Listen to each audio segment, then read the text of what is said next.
Welcome to Payal's amazing vlog ह्या चॅनलवर आपल्या सर्वांचे स्वागत आहे. मी इथे 10-15 आळूची पानं घेतलेली आहेत. आळूची पानं बघा किती मस्त आहेत.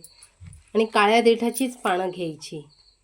काळ्या देठाची पानं खाजारी नसतात, त्यासाठी काळ्या देठाची पानं वापरायची. आता ही पानं आहेत ना, आपण ह्या पाण्यात थोड्या वेळासाठी आहे ना आपण भिजत घालणार आहोत. म्हणजे त्यावर जो काही कचरा वगैरे असेल ना, तो कचरा निघून जाईल. थोडंसं मीठ टाकून घ्यायचं. मीठ टाकून व्यवस्थित असं हलवून घ्यायचं. आणि ही पानं आहेत ना, एक एक करून अशी व्यवस्थित त्याच्यात भिजत घालायची. म्हणजे त्यावर जो काही कचरा वगैरे असेल, काही घाण असेल, ती घाण सर्व निघून जाते. आता ही पानं आपण बाजूला ठेवून देऊया आणि एक वाटण तयार करून घेऊया. वाटणासाठी आहे ना, लसूण, आलं, हिरवी मिरची, कोथिंबीर, थोडीशी कढीपत्ता, धने, जिरे, बडीशोप हा सगळा मिक्स गरम मसाला आहे. ह्याचं आपण एक वाटण तयार करून घेऊया. हे बघा, असं वाटण वाटून घेतलं. आता आहे ना, मी इथं चिंच आणि गूळ एकत्रच पाण्यात भिजत घातलेला आहे. आता आपण पुढची तयारी करूया.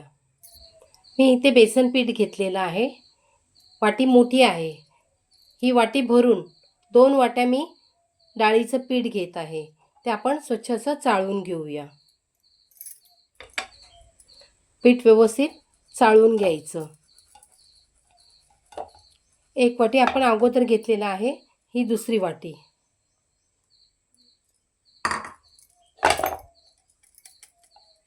असं पीठ चाळून घेतलं ना, की त्यात काही गुठळ्या वगैरे असतील तर त्या निघून जातात.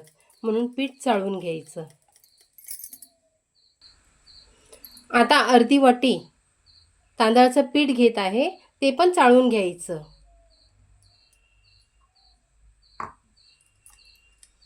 आता सुरुवातीला आहे ना, आपण हे सर्व पीठ मिक्स करून घेऊया. आता त्यात आहे ना, मी काही मसाले टाकून घेत आहे.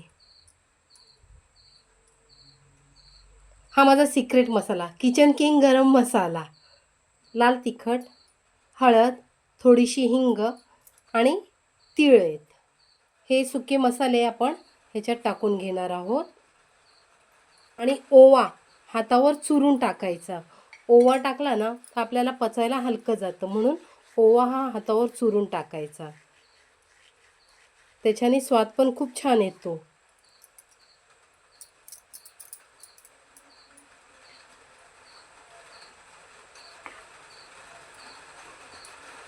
हे सर्व पदार्थ अगोदर आपण मिक्स करून घेऊया.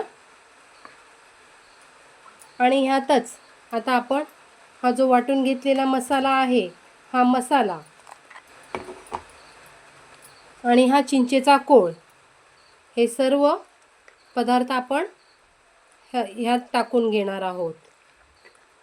आणि सर्वात शेवटी आपण चवीनुसार मीठ घेणार आहोत. हे असं चवीनुसार मीठ. आता हे संपूर्ण मिश्रण आपण एकजीव करून घ्यायचं. म्हणजे मिक्स करून घेऊया. अशा प्रकारे आपलं हे मिश्रण मिक्स करून झालेलं आहे. तुम्ही बघू शकता किती घट्ट आहे. हे बघा, कारण आहे ना, हे जास्त पातळ नाही करायचं. जास्त पातळ केलं तर आपल्याला पानांना लावता जमत नाही. म्हणून हे असंच एवढं घट्ट असणं खूप गरजेचं आहे. आता ह्याला आपण बाजूला ठेवूया आणि पुढची तयारी करूया. म्हणजे आपण मगाशी पानं ठेवलेली ना पाण्यात भिजत, ही पानं आता आपण काढून घेऊया. आणि ही देठ ही काढून घ्यायची.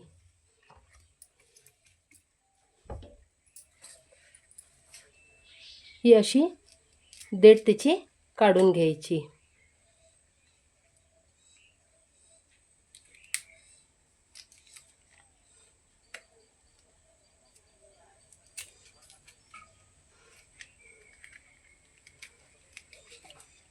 कारण ह्या देठामुळेच आपल्याला रोल बनवता जमत नाही.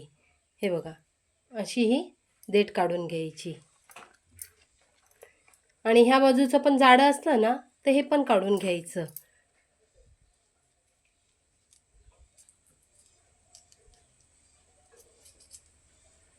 अशा प्रकारे.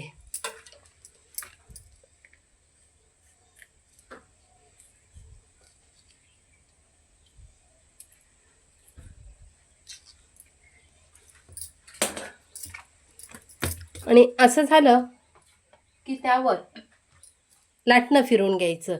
म्हणजे आपल्या ह्या शिऱ्या आहेत ना, ह्या दाबल्या जातात. हे बघा, असं लाटणं फिरवून घेतलं ना की ही शीर अशी दबली जाते. हे बघा, दबली ना, मग रोल बनवायला आपल्याला त्रास नाही होत.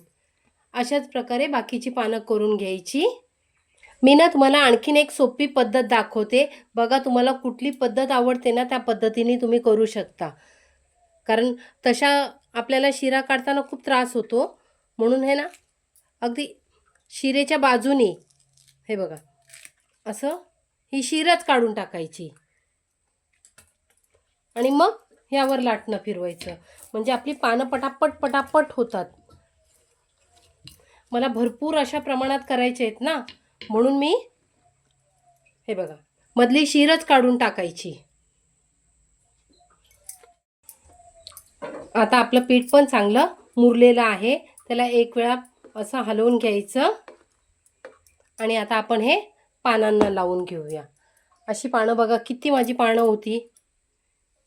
आता ही पटापट आपण ह्यांना आपलं मिश्रण लावून घ्यायचं.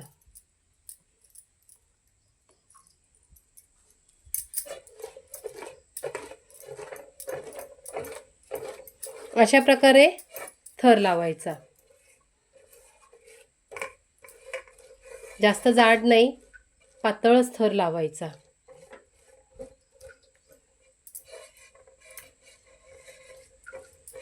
एक पान सरळ ठेवलं ना की दुसरं पान आपल्याला उलटं ठेवायचंय.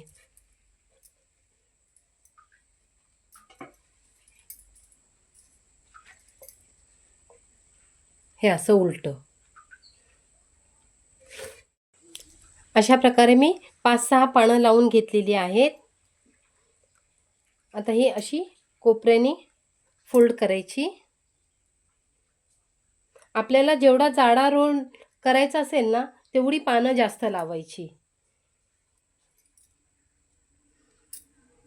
हे बाजूला असं मिश्रण लावून घ्यायचं, म्हणजे आपला रोल सुटू नये म्हणून. ह्याला आतल्या साईडला फोल्ड मारायचा. इथे पण थोडं मिश्रण लावून घ्यायचं.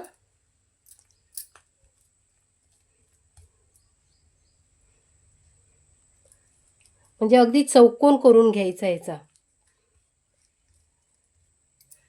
हे बघा, अशा प्रकारे चौकोन झाला. मिश्रण अगदी व्यवस्थित लावून घ्यायचं. आणि आता आहे ना, जेवढं शक्य होईल तेवढं असं ह्याला दाबून ह्याचा असा रोल करून घ्यायचा. हे बघा,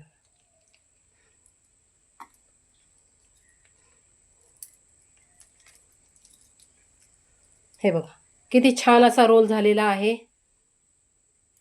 आपलं आजूबाजूने मिश्रणसुद्धा बाहेर नाही आलेले, कारण इथून आपण हे जे पॅक केलेलं ना, त्यामुळे मिश्रणसुद्धा बाहेर नाही येत.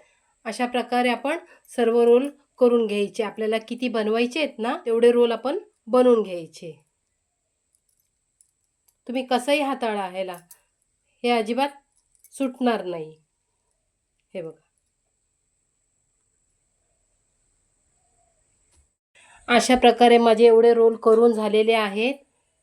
खाली 3 झालेले आहेत, वरती हा एकदम मोठा असा रोल झालेला आहे. हे आता मी वाफवण्यासाठी ठेवणार आहे. पण त्या अगोदर तुम्हाला सांगते, हे आणखीन माझी काही पानं राहिलेली आहे. हे मी आता चाळणीवर चौकोनी, कारण पानं खूप छोटी छोटी आहेत. हे बघा, तुम्ही बघू शकता, पानं छोटी आहेत ना, म्हणून चौकोनी अशी ह्याची आळूची वडी करत आहे. ती दाखवते मी तुम्हाला कशी करायची ती. आता मी हे वाफवण्यासाठी ठेवत आहे. मी गॅसवर अगोदरच पाणी ठेवलेलं आहे. त्यात आता हे वाफवायला ठेवते. आणि बाजूला आहे ना, दुसऱ्या टोपात सुद्धा मी पाणी गरम करायला ठेवलेलं आहे. व्यवस्थित असं तेल लावून घ्यायचं आणि आपली ही छोटी छोटी पानं आहेत ना, ही अशी चाळणीत ठेवायची आणि त्यावर हे असं मिश्रण लावून घ्यायचं. असं जमत नसलं तर तुम्ही असं खाली सुद्धा करू शकता आणि मग ती चौकोन घडी चाळणीत ठेवली तरी सुद्धा चालते. हे बघा, पानं लहान आहेत ना म्हणून.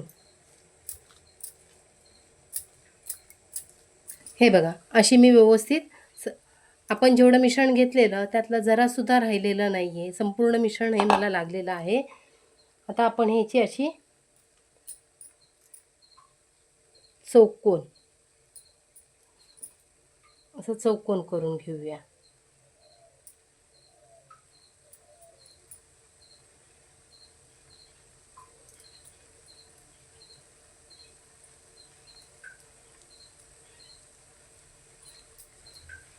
थोडं काही राहिलेलं असेल ते लावून घ्यायचं.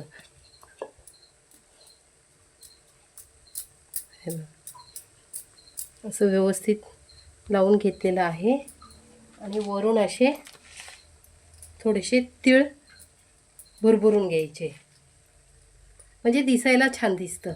बाकी काही नाही, नाही टाकले तरी हरकत नाही. आता हे बरोबर असं उचलायचं आणि असं चाळणीत ठेवून घ्यायचं. हे बघा, आणि ह्याला आता वाफवण्यासाठी ठेवते. मम्मी, ही आलूची वडी आपण किती दिवस स्टोर करून ठेवू शकतो? हे कापून आपण 8 दिवस आहे ना फ्रीजमध्ये स्टोर करून ठेवू शकतो.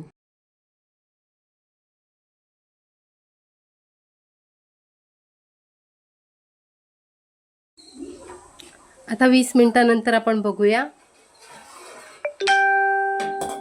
हे बघा, ही आपली छान झालेली आहे. ही देखील मस्त झालेली आहे. असा हात लावून बघायचा, हाताला असं चिकट लागत नसलं ना, असा हात लावून बघायचा, म्हणजे आपली अळूची वडी तयार झालेली आहे. आता मी गॅस बंद करते आणि थंड झाल्यानंतरच आपण ह्याला कापणार आहोत. अशा थंड झाल्या ना, मग आपण ह्यांना आहे ना बारीक बारीक असं कापून घ्यायचं. आपल्याला हव्या त्या आकारात आपण कापून घेणार आहोत.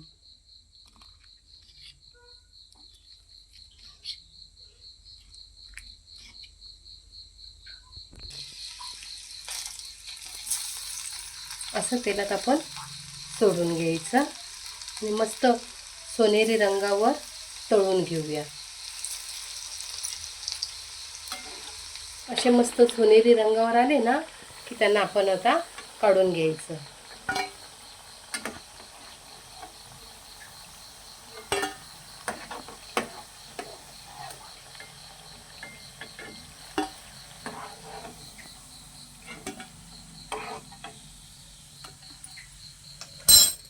बाकीचे आहेत ना आपण असं फ्रीजमध्ये कापून ठेवून कधीही आयत्या वेळेस करून तळून खाऊ शकतो. असेच आपण सर्व काढून घेऊया.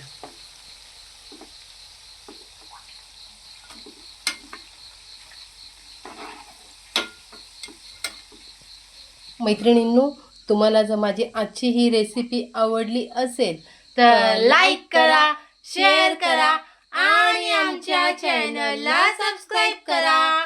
भेटूया पुन्हा नेक्स्ट व्हिडिओमध्ये.